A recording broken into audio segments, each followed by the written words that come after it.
Finally, I won't have to see your face anymore. Freeloader, get out! Haha. You should be grateful that we tolerated your freeloading, parasitic lifestyle until now. I see. I understand. I'll leave then. Thank you for everything until now. I quickly packed my belongings and left the house where I had been living with my in-laws. I noticed my mother-in-law looking at me with the happiest face as I was leaving.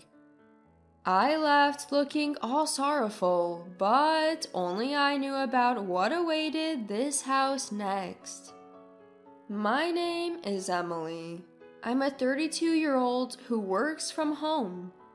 It has been 5 years since I married John.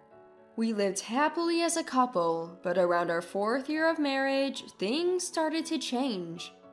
My previously healthy father-in-law suddenly fell ill, and we had to start caring for him. Therefore, we moved in with my in-laws. We thought we wouldn't have to live with them for quite some time, but John was an only child. With no siblings to rely on, we inevitably ended up taking care of my father-in-law. I even considered quitting my job for caregiving. However, perhaps because my hard work was recognized, I was allowed to work from home and continue working. Life in my in-laws' house started off hectically, but problems soon arose. Yes, it was the harassment from my mother-in-law. The common mother-in-law and daughter-in-law problems that you often hear about also fell on me. Emily, how long are you going to slack off and leave the housework alone? Get to tidying and preparing the meal already. Mother-in-law, I'm not goofing around, you know. What are you talking about? You're always clicking away at your computer. Surfing the web, you call it? You must be goofing off. Surfing the web? Haha. The idea that being on a computer equals killing time is so old-minded. I was specially granted permission to work from home. I didn't want to waste the skills I had worked hard to acquire, so I worked hard at my job in between household chores and caregiving to maintain my previous income. And it was gratifying when, after about 3 months of desperate effort, I was able to restore my income. The reason why I had to work so hard was because, frankly, it was difficult to get by on John's income alone. Finally, we're going to have some leeway in our lives. I want to save some money. That's what I thought, but for some reason life became harder. It felt like our savings was only decreasing. I wondered why, and when I checked our expenses, it turned out that John was splurging a lot. And I also found out that my mother-in-law was also splurging quite a bit. John has always been a show-off, and he often treats his colleagues to lunch. But recently, he's been using our credit card to treat many colleagues at parties. Of course, if you spend more than you put in the house, it's bound to decrease. My mother-in-law, for her part, takes up multiple hobbies at the invitation of her friends, and she unhesitatingly uses money for class fees and expenses for socializing. With both my husband and my mother-in-law throwing housework and caregiving duties at me, and splurging as they please, I couldn't take it anymore. As I was covering all the living expenses with my income and couldn't even think about saving, I became anxious and decided to talk to my husband and mother-in-law. Both John and mother-in-law, you seem to be spending a lot of money wastefully lately. We're going to run out of savings at this rate, so could you please hold back a bit on spending? Upon saying this, my husband John and my mother-in-law strongly rebutted. You think I wouldn't care if my colleagues see me as a stingy man? You want me to get looked down upon? It's okay if you're not always the one to treat them. Besides, even if you don't show off sometimes, they won't think you're stingy. I'm always considerate towards the people at my office to make sure we all work well together. You wouldn't understand anything about work. It's fine to treat your colleagues to lunch, but how does taking your colleagues to a girls' bar on your dime relate to work? Aren't you just doing it because you enjoy it? How do you know that? You always come home drunk and happily report it yourself, don't you? That's just how much more fun he has compared to talking with you. Mom, you get it too, right? That's what I meant, haha. I too attend my classes to spend my dwindling time having fun with my friends. Are you telling me to stay cooped up at home? You're such a terrible wife. There's no reason for you, who don't even earn a cent and only do housework, to tell me what to do. Really, what is she thinking? Acting all high and mighty when she's just a housewife. I do work, and you guys know it. I'm earning and contributing to the household, you know. I'm also taking care of your father, not just doing the housework. Don't lie. My mom takes care of my dad, and since you're not even going to the office, you're not earning much, are you? Who the hell do you think you are? Getting all cocky just because you work part-time. Stunned, I was at a loss for words. It seems like this mother-son duo really didn't understand that I was truly working and taking care of the house and father-in-law, all while earning. Moreover, my mother-in-law seemed to have told John that she was the one taking care of my father-in-law, making me look like a lazy housewife. I considered leaving several times, but the reason I refrained was, of course, my father-in-law. My father-in-law has always been very kind to me since I got married to John, and he would always say, "Emily, I'm really sorry that a great daughter-in-law like you has to put up with so much." Father-in-law, I don't mind taking care of you. What are you talking about? I do feel guilty about needing care, but I feel even worse about how my wife and son are treating you. You're being taken advantage of, aren't you? Well, yes.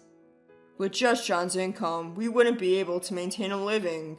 I know that it's all thanks to your hard work that we're getting by. Father-in-law, you knew? It turned out that my father-in-law had been aware of the household situation for a long time.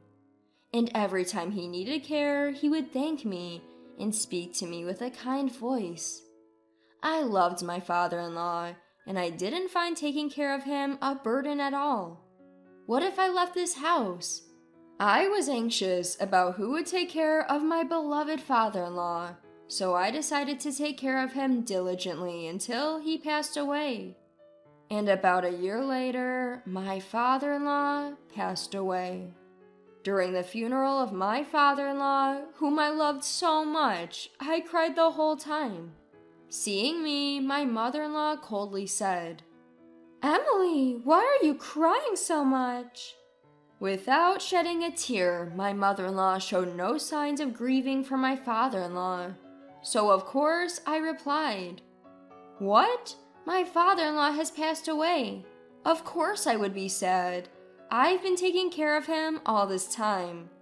Upon hearing my response, my mother-in-law exploded in anger.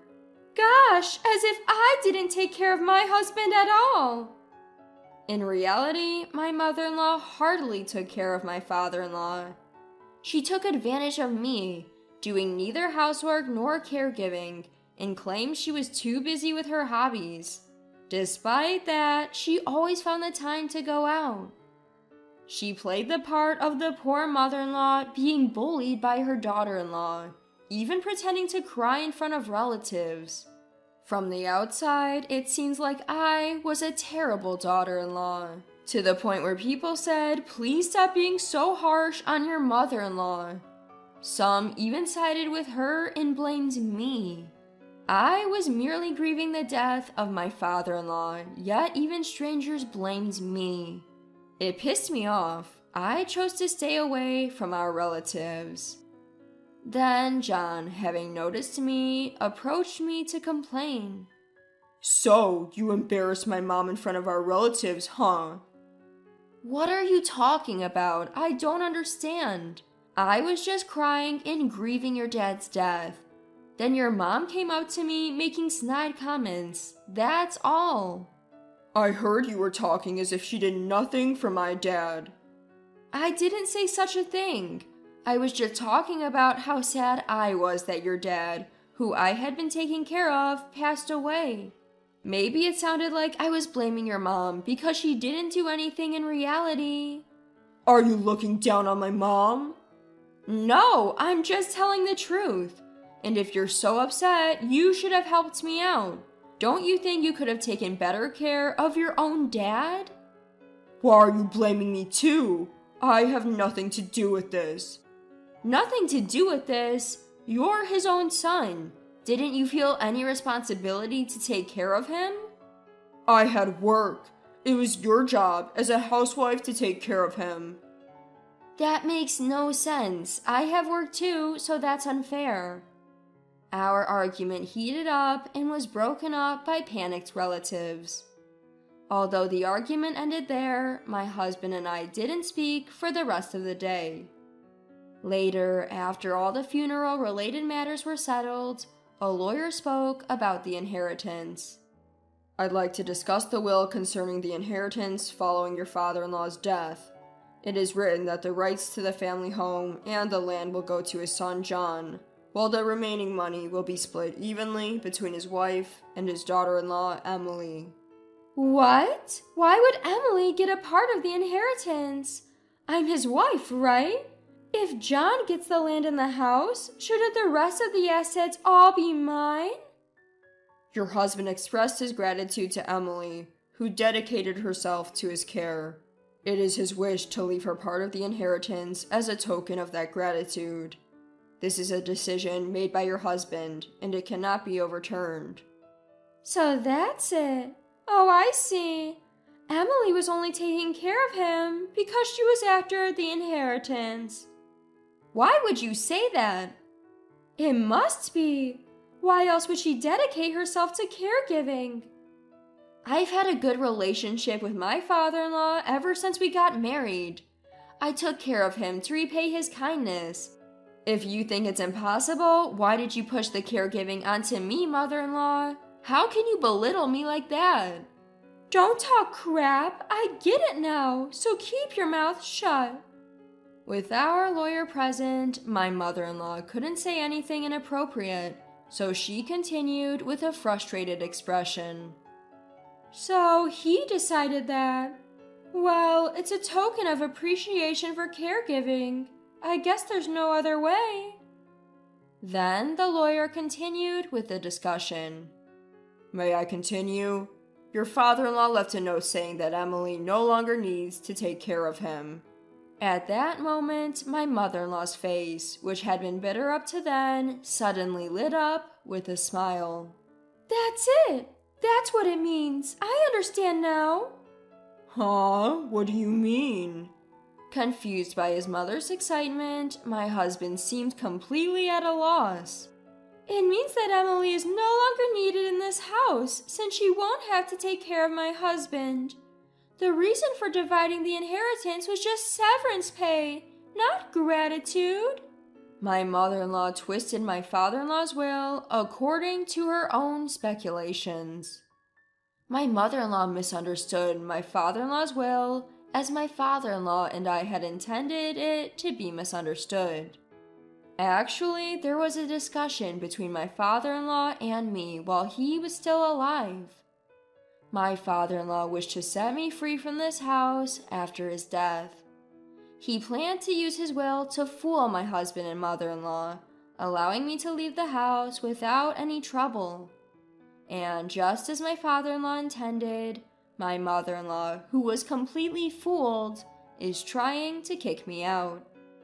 While making sure they did not catch on to my true feelings, I pretended to be shocked by the will, saying, "Oh, Father, why would you do such a thing? See, even my husband didn't see you as his precious daughter-in-law. John, you don't need Emily anymore, do you? Just divorce her already." John, you wouldn't say something like divorce, right? I looked at John with tearful eyes. After a long pause, Indeed, it seems better to divorce. He finally said, Me, I've received the family property and Mom has got the money. I don't need to worry about care in the future, and I won't have any trouble with Emily. What? I see. That's how it is. Sorry, but could you leave me? Understood. I guess there's no place for me anymore here. I meekly said as I took a piece of paper from my drawer and handed it to my husband. When we had a fight before, there was one time I went to pick this up. That, of course, was the divorce papers. My husband immediately signed the divorce papers.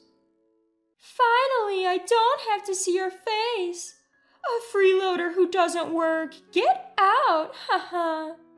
Appreciate that I put up with a parasite like you all this time. I see. Okay, I'll leave. Thank you for everything so far. Speaking of which, since the lawyer is here, I want to discuss. It's okay if there's no property division, right? I've received enough from my father-in-law's inheritance. That's right. How considerate of you, Emily. I've been able to live on my earnings. It would be brazen of you to want more. Well, you're right. All right, the discussion is over. Please leave this house as soon as possible. I quickly packed my belongings and left the house where I had been living. My mother-in-law was watching me leave with a joyous face beyond words, not knowing what awaited in this house. After leaving the in-laws' house, I immediately submitted the divorce papers to the city hall. Arriving at the apartment I had rented in advance, I shouted in the wide room alone. Yes, I've finally been set free! I'm free! I just couldn't help but yell. I was so happy to be free from the painful married life. I can't thank my father-in-law enough, who planned the escape from that house. Since then, I've been enjoying a too comfortable life alone. I adapted to working remotely at my in-laws' place. But now that I left, I now have much more time to dedicate to my work. My income has increased due to that, and I'm able to live a luxurious life without being disturbed by anyone. One day, I got a call from my ex-husband, John. It's been a while. What brings you to call me? Emily, please help us. We're having a tough time making ends meet. Is this some kind of joke? Weren't you the ones who told me to get lost? Even though we're getting the same salary as before, for some reason we don't have enough money. We can't live like this.